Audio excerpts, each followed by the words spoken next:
What's cracking? So in the last video, well, the video on the '98 truck motor, and then I uploaded the Camaro's 4-minute break-in. So I had an issue.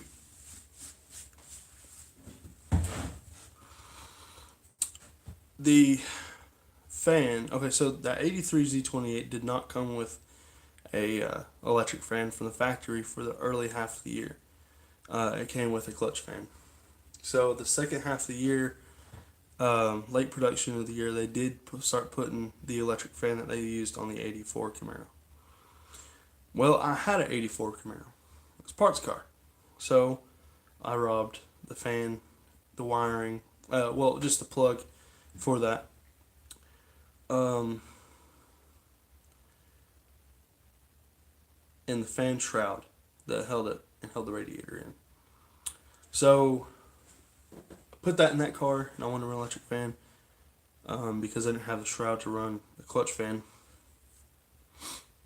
So put it in. I'm like, well, how am I gonna wire this thing up? So what do?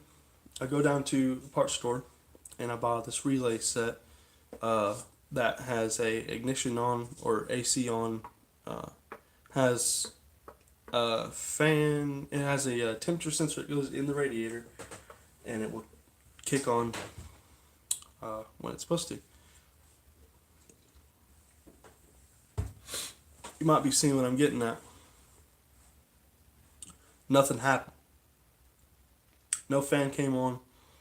I've got aftermarket gauges in the car. You can go back and see the video on the gauge set. The temperature sensor, it never picked up any temperature. It stayed pegged 0 or 130, whatever.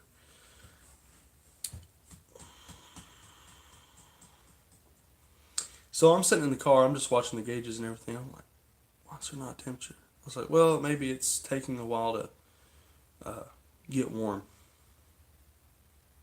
Brand new water pump. It's got fresh coolant and everything in it. It's filled to the top. Overflow reservoir started picking up some pretty full. Started getting pretty full. And my dad, he's tuning the carburetor and checking the timing and everything like that, and make sure everything's going smooth. He's got the idle set up to like 2200 or so. To let it sit there for 20 minutes to break the cam in, and everything's going great. The car's running perfect. He's got it set up perfectly. Hit the gas, this thing just revs up, and like I have never seen in my. I've drove a lot of cars, and I've never seen something that has that good of throttle response. I don't care whose car it is. I'm just going to tell you the truth. It has good throttle response. But it started to get hot. The cooling passage on the RPM air gap, it goes from one head to the other head. Intake gasket blew out. So now the oil has water in it. Yeah. Luckily, it didn't run long like that, because as soon as it did that, he was like, cut it off, shut it off, yelling and everything, shut the motor off. So now we don't have anything hurt. There's nothing hurt. It's just got a little bit of water in the oil, not a whole lot.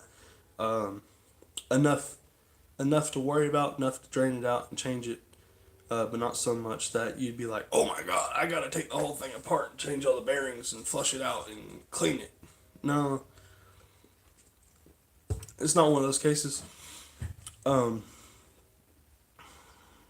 we started digging into the wiring and everything, because it's kind of really crappy instructions on that fan control module.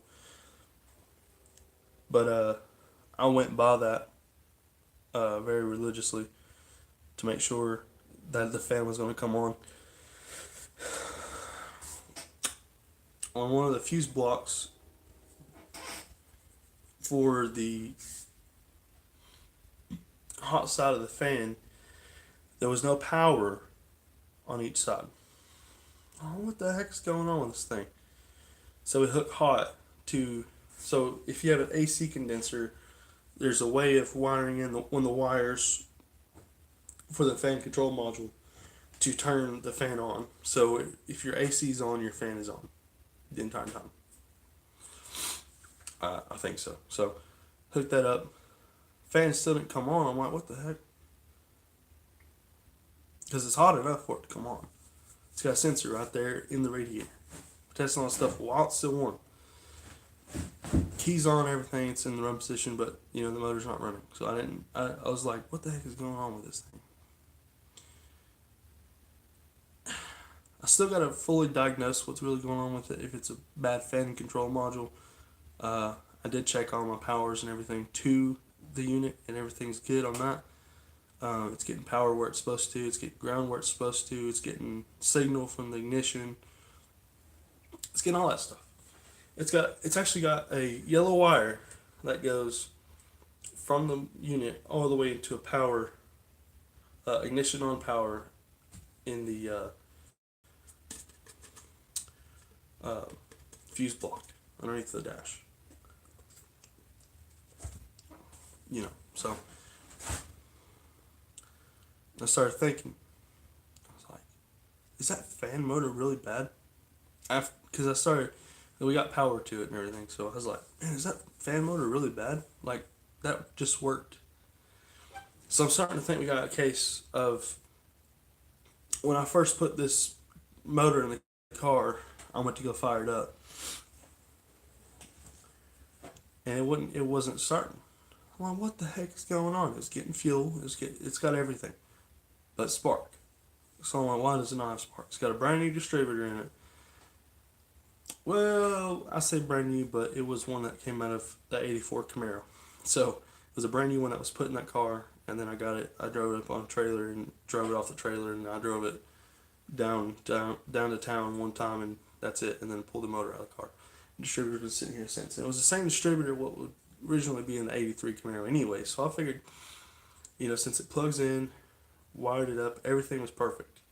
Tag, power, I was getting everything to it, but no spark coming out of it. So I said, okay, get rid of that. We'll go straight to a brand new MSD, Street Fire, vacuum advance.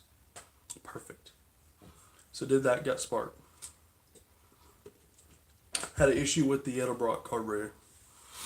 I had several issues with it. It had a leak in the throttle linkage, around the throttle linkage on one side. So it's on the shelf now. I think you can rebuild that part. I'm not going to do it. I'll sell the carburetor for $50 before I do all that. So I went and bought a brand new Edelbrock AVS2 650, and it has annular jet or whatever you call those things. So it sprays out of 8 holes around the inside of that. Hot dog down the hallway. But it sprays out of 8 holes inside there instead of having that one little tube that sprays. So you pick up more bottom end torque and you get better atomization that way. So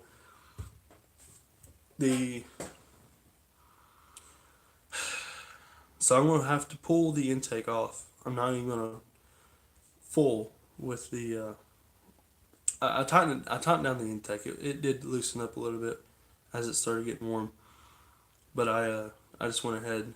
I'm just gonna go ahead and pull the intake and replace the intake gaskets, reseal them, and clean all the surfaces. So, and then I'm gonna get the fan situation sorted out, and then you'll see a video of the car running. Now the motor will be coming back out in a couple months or so after the truck's done. That whole motor situation is taken care of for the truck. The motor in the Camaro will be coming out, and it will be upgraded with a bigger cam and better pistons, because I need some more compression out of it to produce a little bit more power. But I'm going to reuse everything else, the same heads and the same everything. Well, I don't know about the heads. Don't hold me to that one. Get some nice ones for $750. But anyways, I cut the video right there. 10 minutes, good enough for me. I'm about to fire up this heater. It's getting pretty cold out here again. Thanks for watching. Comment down below Um, any suggestions on the fan situation? Um, Thanks for watching. Like, comment, subscribe. Thanks.